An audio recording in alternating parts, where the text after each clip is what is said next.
মাত্র তার স্বামীকে সেজদা করার অনুমতি পেত। এই জন্য স্ত্রীর কাছে সবচেয়ে সম্মানিত ব্যক্তি হবেন তার স্বামী। আর স্বামী তাকে যা কিছু আদেশ করবেন সবকিছু মান্য করা, যদি ইসলাম বিরোধী না হয়, এই বিধানগুলো মান্য করা তার জন্য একান্ত আবশ্যক। তা থেকে বাঁচা, ওই কাজ থেকে না বিরত থাকা, কাজ না করার জন্য টালবাহানা করা একজন স্ত্রীর জন্য এটা জায়েজ নয়।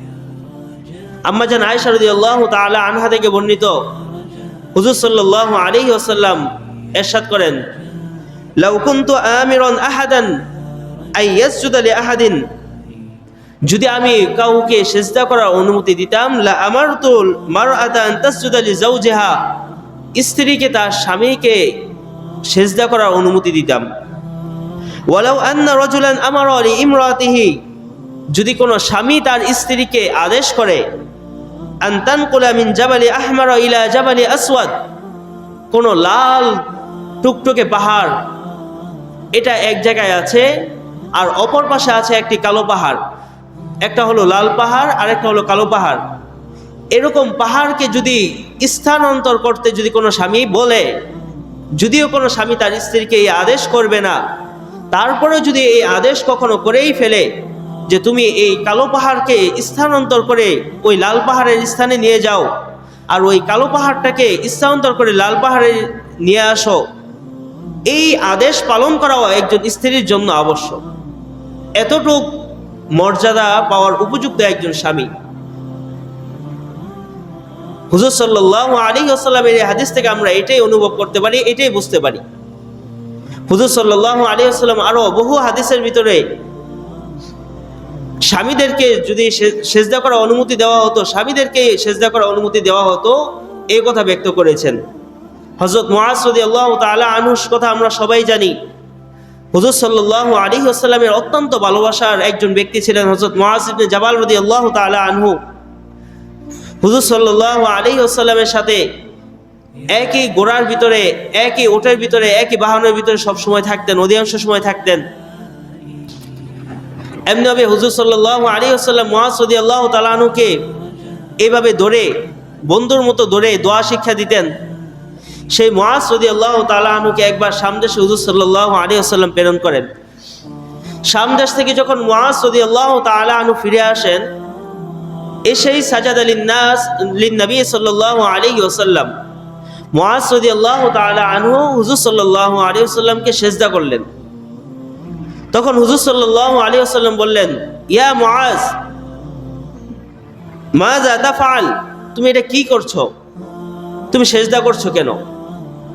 এই হাদিস থেকে অনেকে বলে সিজদা করা জায়েজ। হুজুর সাল্লাল্লাহু আলাইহি ওয়াসাল্লামকে যেহেতু মুআজ রাদিয়াল্লাহু তাআলা সিজদা করেছেন, হাদিসের অল্প অংশ দিয়ে অনেকেই মানুষকে বিভ্রান্ত করে। এই বিভ্রান্ত থেকে আমাদের বাঁচা উচিত। এই হাদিসের পরে হুজুর সাল্লাল্লাহু আলাইহি ওয়াসাল্লাম বলেন, কি কারণে তুমি সিজদা করছো, তোমার কি হলো?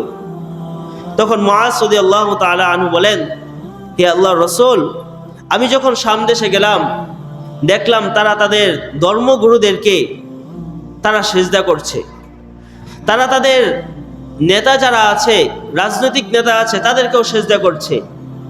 আর আপনি তো আমাদের ধর্মীয় নেতা, আপনি তো আমাদের রাজনৈতিক নেতা, আপনার চেয়ে উত্তম আর কোনো মানুষ নেই। সুতরাং তারা যদি তাদের ধর্মীয় নেতাদেরকে সিজদা করতে পারে, তারা যদি তাদের রাজনৈতিক নেতাদেরকে সিজদা করতে পারে, তাহলে আমিও তো আপনাকে সিজদা করতে পারি, আপনি সিজদা পাওয়ার উপযুক্ত। তখন মুআজ রাদিয়াল্লাহু তাআলা আনহু এই সিজদা করার পর হুজুর সাল্লাল্লাহু আলাইহি ওয়াসাল্লাম নিষেধ করে বলেন, তোমার জন্য শুধুমাত্র নয়, সবার জন্য সিজদা করা নিষেধ। শুধুমাত্র যদি সিজদা করার অনুমতি কেউ প্রাপ্ত হতো, পেত, তাহলে একজন স্ত্রী তার স্বামীকে সিজদা করার অনুমতি পেত। সুতরাং এই সমস্ত হাদিস থেকে আমরা বুঝতে পারি, স্বামী তার স্ত্রীর কাছে সবচেয়ে সম্মানিত, সবচেয়ে সম্মান পাওয়ার উপযুক্ত। এমনিভাবে একজন স্বামীর সমস্ত বৈধ, সমস্ত হালাল, নাজায়েজ নয় এমন সমস্ত বিষয়ে আদেশ করা হলে স্ত্রীর পালন করা তা একান্ত আবশ্যকীয় বিষয়। দ্বিতীয় একজন স্ত্রীর জন্য যে বিষয়টি, সেটা হলো হুজুর সাল্লাল্লাহু আলাইহি ওয়াসাল্লাম স্ত্রীদেরকে স্বামীদের জন্য সাজসজ্জা করার জন্য আদেশ করেছেন। একজন স্বামী তার স্ত্রীকে দেখার সাথে সাথে যেন সে আনন্দিত হয়ে যায়, তার চক্ষু শীতল হয়ে যায়। এইভাবে স্ত্রীদেরকে থাকার জন্য আল্লাহ নবী সাল্লাল্লাহু আলাইহি ওয়াসাল্লাম বলেছেন। হুজুর সাল্লাল্লাহু আলাইহি ওয়াসাল্লামকে একবার প্রশ্ন করা হলো, ইয়া রাসূলুল্লাহ, আইয়ু ইমরাতিন খায়র, সবচেয়ে উত্তম মহিলাকে?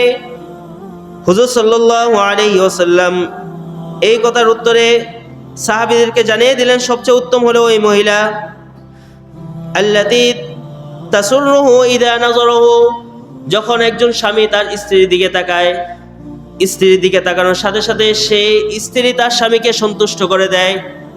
স্ত্রী তার এমনভাবে নিজেকে উপস্থাপনা করা যেন স্বামী তাকে দেখেই সন্তুষ্ট হয়ে যায়। এই উপস্থাপনা করা বা সন্তুষ্ট করার ক্ষেত্রে শুধুমাত্র সাজসজ্জা বিষয়টা এরকমই নয়। এই ক্ষেত্রে তিনভাবে স্বামীকে খুশি করার কথা বলা হয়েছে। এক নম্বর হলো সাজসজ্জা করে। বর্তমানে দেখা যায় ঘরে যা পরা যায়, সবচেয়ে ছিঁড়া ফাড়া নোংরা যত ধরনের কাপড় আছে তা ঘরের ভিতরে পরে থাকে। কোনো অনুষ্ঠানে যাওয়ার সময় সবচেয়ে দামি পোশাক, সবচেয়ে দামি গহনা তা পরে বাইরে যায়। মেকআপ যা আছে, যত ধরনের মেকআপ আছে 4-5 ঘন্টা মিলে করে তারপরে বাইরে যায়। অথচ তার জন্য উপযুক্ত ছিল, তার দায়িত্ব ছিল সে তার স্বামীকে খুশি করার জন্য সাজসজ্জা গ্রহণ করবে। সে আজ স্বামীকে সন্তুষ্ট না করে পরপুরুষকে সন্তুষ্ট করার জন্য সাজসজ্জা করে বাইরে বের হয়। এটা এক নম্বর তো স্বামী নিজের দুর্বলতা। আল্লাহ তাআলার কাছে ওই স্বামীকেও কাঠগড়ায় দাঁড়াতে হবে যে তার স্ত্রীকে সুন্দর সাজসজ্জা ঘরের ভিতরে না করে বাহিরে করার মতো সুযোগ করে দেয়। যে স্ত্রী তার স্বামীকে সন্তুষ্ট না করে বাহিরে যে সাজসজ্জা করে মানুষদেরকে আকৃষ্ট করে, আল্লাহর নবী সাল্লাল্লাহু আলাইহি ওয়াসাল্লাম ওই স্বামীকে, ওই স্ত্রীর স্বামীকে বা ওই বোনের ভাইকে আল্লাহর নবী সাল্লাল্লাহু আলাইহি ওয়াসাল্লাম বলেছেন তারা জান্নাতের ঘ্রাণও পাবে না। এই জন্য আমাদের স্বামীদের জন্য আবশ্যক আমার স্ত্রী যেন কখনো এরকম সাজসজ্জা করে বাইরে বের না হয় যার কারণে পরপুরুষ তার দিকে আকৃষ্ট হবে, তার দিকে তাকাবে। এরকম সাজসজ্জা যেন সে না করে, বরং পুরুষের জন্য আবশ্যকীয় কর্তব্য হলো তার স্ত্রীকে পর্দার ভিতরে রাখা। আর স্ত্রীর জন্য কর্তব্য হলো সে ঘরে এমনভাবে নিজেকে উপস্থাপনা করা, সাজসজ্জা গ্রহণ করা যেন তার স্বামী তাকে দেখে সন্তুষ্ট হয়ে যায়। কুররাত আইন কোরআনের ভিতরে বলা হয়েছে, চক্ষু যেন শীতল হয়ে যায়, এরকমভাবে সে সেজেগুজে থাকবে। কোরআন যা আমাদেরকে আদেশ করেছিল আজ আমরা তার সম্পূর্ণ বিপরীত কাজ করছি। যেখানে ইসলাম বলেছে নারীদেরকে ঘরের ভিতরে সাজসজ্জা গ্রহণ করার জন্য, বাহিরে পোশাক পরিবর্তন করে স্বাভাবিক পোশাক পরিধান করে পর্দার ভিতরে থেকে বাইরে যাওয়ার জন্য, সেখানে আজ ঘরের ভিতরে মেয়েরা যত ধরনের খারাপ পোশাক আছে পরে থাকে, বাহিরে বের হওয়ার সময় সবচেয়ে সুন্দর পোশাক পরে বের হয়। এটা এক তো স্ত্রীর জন্য খারাপ, দ্বিতীয় স্বামীর জন্য খারাপ। এই জন্য আমাদের স্বামীদেরও কর্তব্য তার স্ত্রী যেন কখনো পরপুরুষকে আকৃষ্ট করা যায় এরকম সুন্দর কোনো পোশাক পরে, এরকম কি বলে এটাকে, সুন্দর সাজসজ্জা গ্রহণ না করে বের হয়। এগুলিকে বলা হয় দাইয়ুস। হুজুর সাল্লাল্লাহু আলাইহি ওয়াসাল্লাম বলেছেন দাইয়ুস কখনো জান্নাতে যাবে না, জান্নাতে ঘ্রাণও পাবে না। এই জন্য মেয়েদের জন্য আবশ্যক যখন বাড়িতে থাকবে তখনও সুন্দর পোশাক পরিধান করা। দ্বিতীয়ত, শুধুমাত্র পোশাক পরিচ্ছদের মাধ্যমে একজন স্বামী সন্তুষ্ট হন এরকমটা নয়, বরং যখন দেখে যে স্বামী যা আদেশ করেছিল, তার সন্তানকে যেভাবে রাখতে বলেছিল, গড় যেভাবে পরিপাটি থাকা দরকার, এরকম পরিপাটি যখন একজন স্ত্রী তার গড়কে সাজিয়ে গুছিয়ে রাখে, তখন একজন স্বামী তার স্ত্রীর প্রতি সন্তুষ্ট হয়ে যায়। স্ত্রীকে দেখলে তখন তার চোখ শীতল হয়ে যায়। এই জন্য স্ত্রীর জন্য কর্তব্য তার ঘরকে সুন্দর করে সাজিয়ে রাখা, যেন তার স্বামী তার উপর সন্তুষ্ট হয়ে যান। এইভাবে স্বামীর জন্য যে সমস্ত কর্তব্য আছে, স্বামী বাহিরে থাকার কারণে যদি তা পালন করতে না পারেন, তাহলে একজন স্ত্রীর জন্য কর্তব্য সেই কাজগুলিও করা। তৃতীয়ত, যেই কর্তব্য স্ত্রীদের জন্য তা হলো ঘরের সমস্ত কাজ যা তার সাধ্যের ভিতরে রয়েছে, যা সে করতে পারে, সেই সমস্ত কাজ তার নিজে করা। জান্নাতি যে সমস্ত মেয়েগণ জান্নাতে যাবেন, এই মেয়েদের ভিতরে সবার সর্দান্নী হবেন হুজুর পাক সাল্লাল্লাহু আলাইহি ওয়াসাল্লামের মেয়ে হযরত ফাতেমা রাদিয়াল্লাহু তাআলা আনহা। হযরত আলী রাদিয়াল্লাহু তাআলা আনহু হাদিসের ভিতরে ইরশাদ করেন, এক সাহাবীকে ডেকে বলেন, এই শোনো, আমি কি আমার এবং ফাতেমার একটি ঘটনা তোমাকে শোনাবো না? তখন বললেন, হ্যাঁ অবশ্যই শোনান। তখন আলী রাদিয়াল্লাহু তাআলা আনহু তাকে বললেন, শোনো, হুজুর সাল্লাল্লাহু আলাইহি ওয়াসাল্লামের পরিবারের ভিতরে যিনি সবচেয়ে ভালোবাসার ছিলেন, হুজুর সাল্লাল্লাহু আলাইহি ওয়াসাল্লাম যার পরিবারের ভিতরে সবচেয়ে বেশি যাকে ভালোবাসতেন তিনি ছিলেন ফাতেমা। আমার স্ত্রী ফাতেমা ছিল সবচেয়ে ভালোবাসার হুজুর সাল্লাল্লাহু আলাইহি ওয়াসাল্লামের কাছে। সেই ফাতেমা সে ঘরের কাজ কি কি করত? এক নম্বর, তিনটি কথা বলেছেন আলী রাদিয়াল্লাহু তাআলা আনহু। এক নম্বর হলো, এখন তো আমরা আটা খুব সহজেই পাই, মিশিংয়ের মাধ্যমে বাঙ্গানো হয়। আগের দিনে জাতা কলের মাধ্যমে গম বাঙ্গানো হতো। আলী রাদিয়াল্লাহু তাআলা আনহু বলেন, ফাতেমা তার গম বাঙ্গাতে গিয়ে তার হাতের ভিতরে খোসা ফেলে দিয়েছে। এত পরিমাণ সে গম বাঙ্গাতো যে হাতের ভিতরে খোসা পড়ে যেত। কোনো খাদেম ছিল না, কোনো চাকরানি ছিল না, কোনো দাসী ছিল না, কোনো বাদী ছিল না, সে নিজের কাজ নিজেই করত। দ্বিতীয়ত, সমস্ত মেয়েদের সর্দারনি যেই কাজটা করতো তা হলো কুয়া থেকে পানি ওঠাতে হতো। বর্তমানে মোটর থেকে খুব সুন্দরভাবে পানি ওঠানো হয়, কোনো কষ্ট নেই, পানি শুধু ঘরে এনে দিতে হয়। সেটাও অনেক স্ত্রী করতে চান না, স্বামীকে আপ্যায়ন করতে চান না।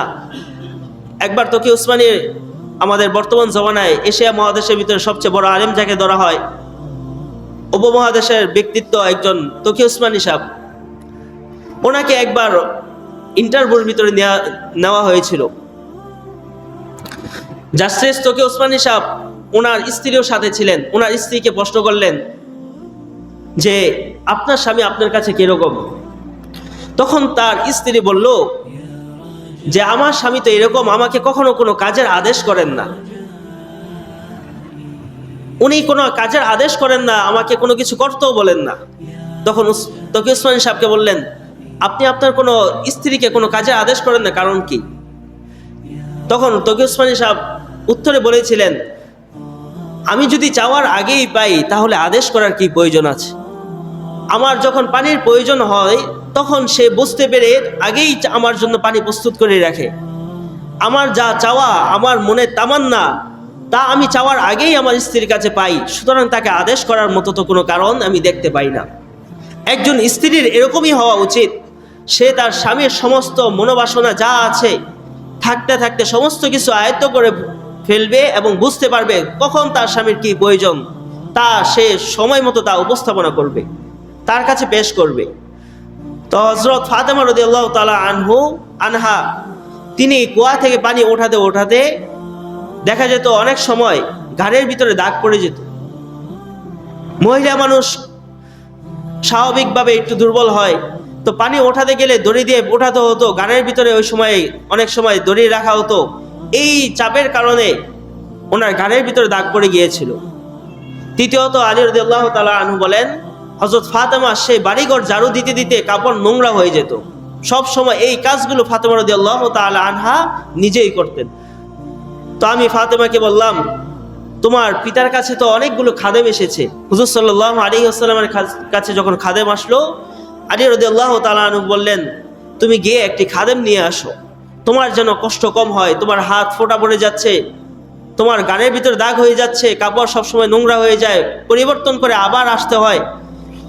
সুতরাং তুমি যদি খাদেম আনো তাহলে তোমার এই কষ্ট কম হতো। তো হযরত ফাতেমা রাদিয়াল্লাহু তাআলা আনহা পিতার কাছে গিয়ে দেখলেন উনি অন্য ব্যক্তিদের সাথে কথা বলছেন। হুজুর সাল্লাল্লাহু আলাইহি ওয়াসাল্লামকে এই অবস্থা দেখে বাড়িতে চলে আসলেন। হুজুর সাল্লাল্লাহু আলাইহি ওয়াসাল্লাম পরের দিন আলী রাদিয়াল্লাহু তাআলা আনহু এবং ফাতেমা রাদিয়াল্লাহু তাআলা আনহাকে ঘরের ভিতরে বসিয়ে বললেন, তুমি কি কারণে গিয়েছিলে বলো। ফাতেমা রাদিয়াল্লাহু তাআলা আনহা লজ্জায় বলতেছিলেন না। তখন আলী রাদিয়াল্লাহু তাআলা আনহু বললেন, আমি আপনার মেয়েকে পাঠিয়েছিলাম যেন সে আপনার থেকে একজন খাদেম আনতে পারে। সে বাড়ির কাজ করতে করতে দুর্বল হয়ে যাচ্ছে, অসুস্থ হয়ে পড়ছে, হাতের ভিতরে ঠোয়া পড়ে যাচ্ছে, গায়ে দাগ পড়ে যাচ্ছে, এই জন্য খাদেমের জন্য প্রেরণ করেছিলাম। তখন হুজুর সাল্লাল্লাহু আলাইহি ওয়াসাল্লাম তার সবচেয়ে ভালোবাসার মেয়ে হযরত ফাতেমা রাদিয়াল্লাহু তাআলা আনহাকে বললেন, ফাতেমা, তোমার জন্য এটা কি উত্তম নয় যে তুমি এই সমস্ত বিষয় নিজে নিজে করে নিবে? এটাই তোমার জন্য দুনিয়াতে উত্তম, তুমি এই কাজগুলো নিজেই আদায় করে দিবে। হুজুর সাল্লাল্লাহু আলাইহি ওয়াসাল্লাম সবচেয়ে ভালোবাসার মেয়েকে বাড়ির এই কাজগুলো নিজেকেই করতে বলেছেন। এই জন্য আমাদের মা বোন যারা আছেন তাদেরও কর্তব্য বাড়ির যে সমস্ত কাজ আছেন নিজের মনে করে নিজেরা সমস্ত কাজ আঞ্জাম দিব। আর এই হাদিসের পরে হুজুর সাল্লাল্লাহু আলাইহি ওয়াসাল্লাম ফাতেমা রাদিয়াল্লাহু তাআলা আনহাকে একটি তাসবিহ শিক্ষা দিয়েছেন, যাকে আমরা তাসবিহ ফাতিমি বলি, এবং প্রত্যেক নামাজের পর 33 বার সুবহানাল্লাহ, 33 বার আলহামদুলিল্লাহ, 34 বার আল্লাহু আকবার বলি।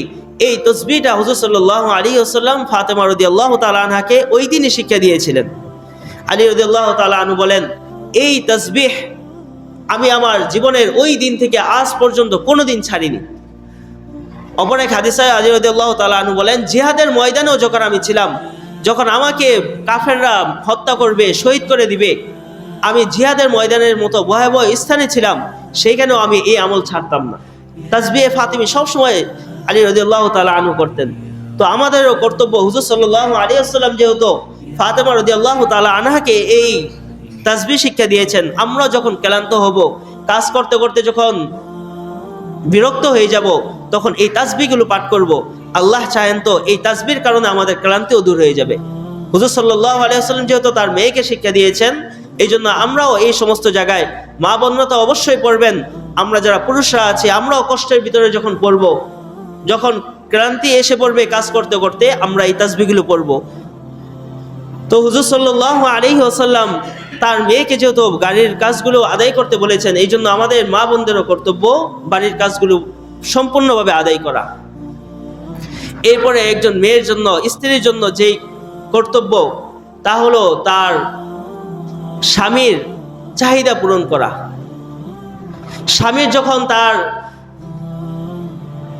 চাহিদা পূরণ করার জন্য তার স্ত্রীকে আহ্বান করে ডাকে, সে যদি তাকে নিষেধ করে দেয় কোনো বৈধ কারণ ছাড়া, অসুস্থতা অথবা শরীয়ত সম্মত যে সমস্ত কারণ আছে, এই কারণ ছাড়া যদি একজন স্ত্রী তার স্বামীকে যদি নিষেধ করে দেয়, আল্লাহ নবী সাল্লাল্লাহু আলাইহি ওয়াসাল্লাম বলেন, রাতে যদি তার স্বামী তাকে আহ্বান করে, এমন তো অবস্থায় তার স্বামী যদি তার উপর রাগান্বিত অবস্থায় সারা রাত্র পার করে, ওই সারা রাত ফেরেশতাগণ ওই স্ত্রীর উপর লানত করতে থাকে। এই জন্য আমাদের স্বামীদের যখন চাহিদা হবে, স্ত্রীদের জন্য আবশ্যক তার স্বামীর সমস্ত চাহিদা বোঝা, অনুভব করা। এমনকি হুজুর সাল্লাল্লাহু আলাইহি ওয়াসাল্লাম বলেছেন, হাত্তা তান্নুর, যদি সে রুটি বানাতে থাকে, এই রুটি বানানো অবস্থায়ও যদি একজন স্বামী তাকে আহ্বান করে, সেই অবস্থায়ও তার আশা। অপর এক হাদিসে হুজুর সাল্লাল্লাহু আলাইহি ওয়াসাল্লাম বলেছেন, যদি সে ওটের ভিতরে থাকে, অর্থাৎ কোথাও সফরের ভিতরে যাচ্ছে, সফররত অবস্থায় যদি থাকে, তখনও তার স্বামীর চাহিদা তার পূরণ করা তার জন্য আবশ্যক। স্বামীকে ফিরিয়ে দেওয়া কখনো তার জন্য বৈধ নয়। হুজুর সাল্লাল্লাহু আলাইহি ওয়াসাল্লাম বলেন, যদি একজন স্ত্রী তার স্বামীকে সন্তুষ্ট করতে পারে, তার স্বামী যদি তার উপর সন্তুষ্ট থাকা অবস্থায় তার স্বামী ইন্তেকাল করে, তাহলে আল্লাহ তাআলা তাকে জান্নাতের ভিতর প্রবেশ করাবেন। হুজুর সাল্লাল্লাহু আলাইহি ওয়াসাল্লাম বলেন, যখন কোনো মহিলা তার স্বামীকে সন্তুষ্ট করে ফেলে, এ সন্তুষ্ট করার পর এমন তো অবস্থায় যদি তার স্বামী তার থেকে বিদায় নেয়, ইন্তেকাল করেন, তাহলে আল্লাহ তাআলা ওই মেয়েকে জান্নাতের ভিতরে প্রবেশ করে দিবেন। হুজুর সাল্লাল্লাহু আলাইহি ওয়াসাল্লামের বাণীটা হলো এই, আইয়ুমা ইমরাতিন মাতাত ওয়া যাওজুহা আনহা রাদিন দাখালাল জান্নাহ, যদি কোনো মহিলা তার স্বামীকে সন্তুষ্ট করা অবস্থায় তার স্বামী তার থেকে বিদায় নেয়, আল্লাহ তাআলা তাকে জান্নাতের ভিতরে প্রবেশ করাবেন। এই জন্য স্বামীদের সন্তুষ্ট কামনা করা একজন মেয়েদের জন্য আবশ্যক। এমনিভাবে হুজুর সাল্লাল্লাহু আলাইহি ওয়াসাল্লাম অপর এক হাদিসের ভিতরে বলেছেন, মেয়েরা, স্ত্রীরা তারা খুব সহজেই জান্নাতে প্রবেশ করতে পারেন, শুধুমাত্র 4টি কাজ যদি তারা খুব সুন্দরভাবে পালন করেন, তাহলে আল্লাহ তাআলা তাদেরকে জান্নাতে দিবেন। কি কি কাজ? 1 নম্বর হলো ইদা সাল্লাত, যখন সে নামাজ পড়বে, 5 ওয়াক্ত খামসাহা, 5 ওয়াক্ত নামাজ সে আদায় করবে, ওয়া আতাআত বা'লাহা, তার স্বামীর আনুগত্য করবে, 5 ওয়াক্ত নামাজ পড়বে, স্বামীর আনুগত্য করবে। ওয়াসামাত শাহরাহা, আর রমজান মাস যখন আসবে রমজানের রোজাগুলি রাখবে। এই কাজগুলো যখন একজন স্ত্রী করবে তখন আল্লাহ তাআলা হাসরের ময়দানে তাকে শুধু জান্নাতে প্রবেশ করাবেন বিষয়টা এমন নয়, বরং তাকে সুপার পাওয়ার দেওয়া হবে যে জান্নাতের 8টি দরজা থেকে যেই দরজা দিয়ে তোমার খুশি, যেখান দিয়ে তোমার খুশি সেখান দিয়ে তুমি প্রবেশ করো। বলা হবে তুমি যেই দরজা তোমার খুশি সেখান দিয়ে প্রবেশ করো, যদিও তার জন্য নির্দিষ্ট দরজা থাকবে, আর ওই দরজাই তার কাছে ভালোবাসার মনে হবে যে এখান দিয়ে প্রবেশ করলে আমার জন্য ভালো হবে। কিন্তু তার সম্মানার্থে সে যেহেতু তার স্বামীকে সন্তুষ্ট করেছিল, সে তার স্বামীর সাথে ভালো ব্যবহার করেছিল, তার আনুগত্যশীল ছিল, এই জন্য আল্লাহ তাআলা তাকে এই সম্মাননা দিবেন। এই জন্য স্ত্রীদের জন্য কর্তব্য আল্লাহ তাআলা তার স্বামীর জন্য তার উপরে যে সমস্ত অধিকার দিয়েছেন ওই অধিকারগুলো জেনে বুঝে তার স্বামীকে সন্তুষ্ট করে আল্লাহ তাআলার সন্তুষ্টি কামনা করা। মেয়েদের আরো, স্ত্রীদের আরো হক আছে, আরো দায়িত্ব আছে, ইনশাআল্লাহ আল্লাহ চাহেন তো আমরা সামনে আলোচনা করব। আল্লাহ তাআলা আমরা যা কিছু শুনলাম তা মেয়েদেরকে বুঝিয়ে আমল করার মতো তৌফিক দান করুক। হাদিসের ভিতরে হুজুর সাল্লাল্লাহু আলাইহি ওয়াসাল্লাম বলেছেন মেয়েরা হলো বাঁকা হাড় দিয়ে তৈরি করা হয়েছে, বাঁকা হাড় দিয়ে তাদেরকে বানানো হয়েছে। তাদেরকে যদি সোজা করতে হয়, সোজা করতে যাও তাহলে ভেঙে যাবে, আর যদি এইভাবে ছেড়ে দাও বাঁকাটা আরো বাঁকা হতে থাকবে। এই জন্য কি করবে, হুজুর সাল্লাল্লাহু আলাইহি ওয়াসাল্লাম বলেছেন তাদেরকে শুধু ওয়াজ করতে থাকো, সব সময় ওয়াজ করবে, হাদিসের বাণী শোনাতে থাকবে, তালিম দিতে থাকবে, অথবা কোনো ওয়াজ ছেড়ে রাখবে, এরকম শুধু ওয়াজ করতে থাকবে, কখনো তাদেরকে সোজা করতে যাবে না। হুজুর সাল্লাল্লাহু আলাইহি ওয়াসাল্লাম হাদিসের ভিতরে বলছেন যে আমাদের এই পাঁজরের উপরের হাড় সবচেয়ে হলো বাঁকা, এই সবচেয়ে বাঁকা হাড় দিয়ে মেয়েদেরকে বানানো, স্ত্রীদেরকে বানানো হয়েছে। সুতরাং যদি তাদেরকে সোজা করতে যাওয়া হয়, তাদের ভিতরে যে সমস্ত তেরামি আছে, যে সমস্ত খারাপি আছে, এগুলো একেবারে ঠিক করতে চাওয়া হয় তাহলে তা ভেঙে যাবে, সংসার নষ্ট হয়ে যাবে। এই জন্য হুজুর সাল্লাল্লাহু আলাইহি ওয়াসাল্লাম বলছেন একেবারে সোজা করতে যাবা না, আবার কিছু বলবা না, এরকমও যেন না হয়, বরং সবসময় ওয়াজ করতে থাকবা। আল্লাহ নবী সাল্লাল্লাহু আলাইহি ওয়াসাল্লাম যা আমাদেরকে শিক্ষা দিয়েছেন, যা আমাদেরকে দায়িত্ব দিয়ে গিয়েছেন, আল্লাহ তাআলা আমাদেরকে তা জেনে বুঝে আমল করার তৌফিক দান করুক। ওয়া মা তাওফীক ইল্লা বিল্লাহ।